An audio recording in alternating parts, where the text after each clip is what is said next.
Halo, ketemu lagi dengan berita bola terbaru gilabola.com. Jangan sampai ketinggalan, klik tombol subscribe, like, dan tendang loncengnya. Kegagalan David De Gea menjadi eksekutor penalti ke-11 dari Manchester United menjadi penyebab meluapnya kemarahan pendukung Setan Merah. Kiper Spanyol itu menjadi sasaran serangan di media sosial. Pemain lain yang juga menjadi sasaran adalah Marcus Rashford. Semua jasa Rashford memberi makan anak-anak sekolah yang kelaparan di Inggris lenyap dalam satu malam. Ole Gunnar Solskjaer mungkin juga bertanggung jawab atas kegagalan Manchester United meraih trofi pertama di bawah kepemimpinannya. Dengan pertandingan memasuki babak adu penalti, Solskjaer seharusnya bisa melakukan perang psikologi, memasukkan Dean Henderson dan menarik keluar David De Gea. Hal ini bisa menyebabkan para pemain Villarreal gugup, bertanya-tanya soal kebiasaan kiper muda itu dalam menangkis penalti.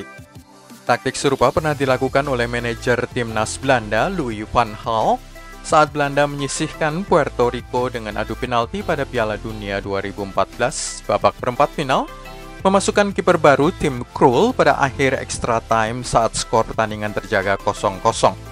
Belanda berhasil menang 4-3 pada adu penalti dan melaju ke semifinal. Solskjaer juga melakukan beberapa keanehan dalam pilihan pemainnya, menunda menurunkan pemain cadangan sampai dengan menit ke-100 dengan memasukkan Fred, menarik keluar Mason Greenwood.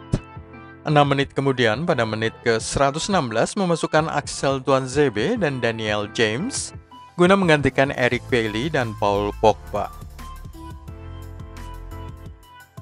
Ada 3 pemain dalam final Liga Eropa yang sama sekali tidak sempat melakukan sentuhan pada bola dalam tahap permainan reguler. 3 pemain ini masuk dan langsung menjadi eksekutor adu penalti. 2 dari Manchester United adalah Axel Tuanzebe dan Daniel James tidak sempat melakukan sentuhan pada bola menjelang akhir extra time. Dan sentuhan pertamanya adalah saat penalti. Manchester United adalah tim urutan kedua Liga Inggris menghadapi tim urutan ke-7 Liga Spanyol. Di atas kertas seharusnya Villarreal tidak bisa menyulitkan Red Devils.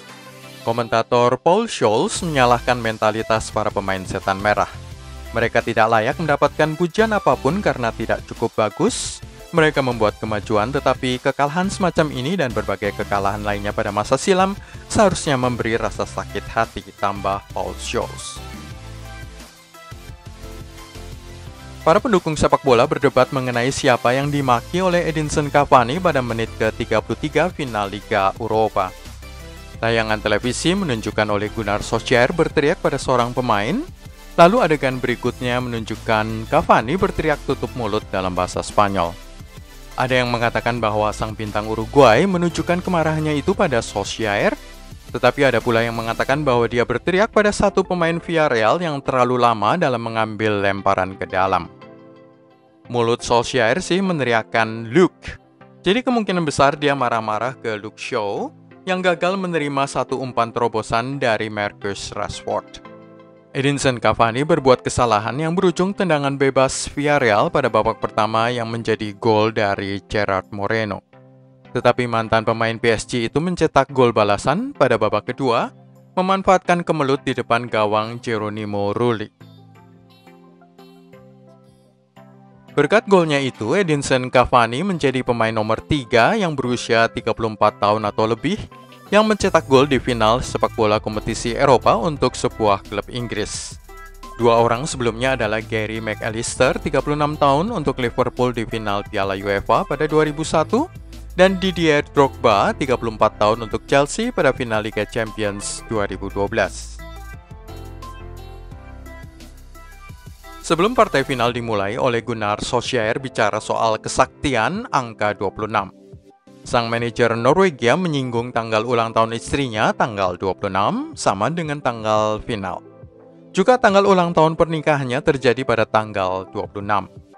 Tetapi Solskjaer malah lupa ada pemain dengan jersey nomor 26, Dean Henderson, yang seharusnya bisa diturunkan pada babak extra time mendekati akhir guna menimbulkan kebingungan pada skuad Villarreal. Kiper muda itu ditinggalkan di bangku cadangan. Untunglah Manchester United kalah, sebab kalau mereka sampai menang dan melaju ke Liga Champions 2021-22, Setan Merah malah bisa terhenti lebih awal karena ketemu lawan berat pada babak grup. Dengan kegagalan menjadi juara Liga Eropa, maka pasukan Solskjaer tidak akan masuk ke pot 1, tetapi dimasukkan ke pot 2 Liga Champions, dan sebagai akibatnya, mereka akan terhindar dari lawan-lawan berat seperti Real Madrid, Barcelona, juga Juventus, Sevilla, dan PSG. Pot pertama berisi lawan-lawan yang relatif lebih ringan, juara Liga Spanyol Atletico Madrid, juara Liga Jerman Bayern München, juara Prancis Lille, juara Italia Inter Milan, juara Portugal Sporting CP, atau Villarreal dengan Zenit Saint Petersburg. Lawan lainnya jika Manchester City berhasil memenangkan final Champions League pada 30 Mei 2021. Villarreal adalah klub ketujuh yang mengangkat trofi UEFA Cup atau Liga Eropa tanpa satupun kekalahan di kompetisi benua itu pada musim yang sama sesudah Tottenham Hotspur melakukannya pada 1971-72, kemudian Borussia Mönchengladbach melakukannya pada 1978-79, Göteborg pada 1981-82 dan 1986-87, Ajax Amsterdam pada 1991-92 dan Chelsea pada 2018-2019. Ada satu adegan berdarah pada babak pertama laga final Liga Eropa saat wajah Juan Foyth diterjang dengkul Paul Pogba. Sempat 5 menit lamanya pemain Argentina itu menghilang dari lapangan selama diobati cederanya, tetapi gagal dimanfaatkan oleh Red Devils. Juan Foyth merupakan pemain pinjaman dari Tottenham Hotspur, dibuang oleh Jose Mourinho pada musim panas 2020. Sementara Tottenham tidak kebagian trofi pada musim 2020-21 ini, Juan Foyth yang dibuang ke Spanyol malah meraih trofi Liga Eropa. Di antara para pemain Villarreal ada satu pahlawan lokal, anak yang dilahirkan, dibesarkan di kota Villarreal, masuk ke skuad anak-anak si kapal selam kuning itu pada usia 5 tahun. Tidak pernah berkhianat dengan pindah klub, hanya satu musim dipinjamkan ke Malaga pada 2018-2019 sebelum kembali lagi ke Estadio de la Cerámica dan kemudian membantu timnya meraih trofi Liga Eropa pada 2021. Dengan kemenangan ini, maka Unai Emery mengukuhkan diri sebagai manajer spesialis Liga Eropa. Sudah 4 gelar dimenangkannya, 3 bersama Sevilla pada tahun 2014, 2015, dan 2016, 1 bersama Villarreal. Tim ini hanya finish pada urutan ke-7 klasemen Liga Spanyol, jadi Piala Liga Eropa dan kepastian mendapatkan 1 tiket Liga Champions akan menjadi hadiah yang sangat bernilai bagi si kapal selam kuning.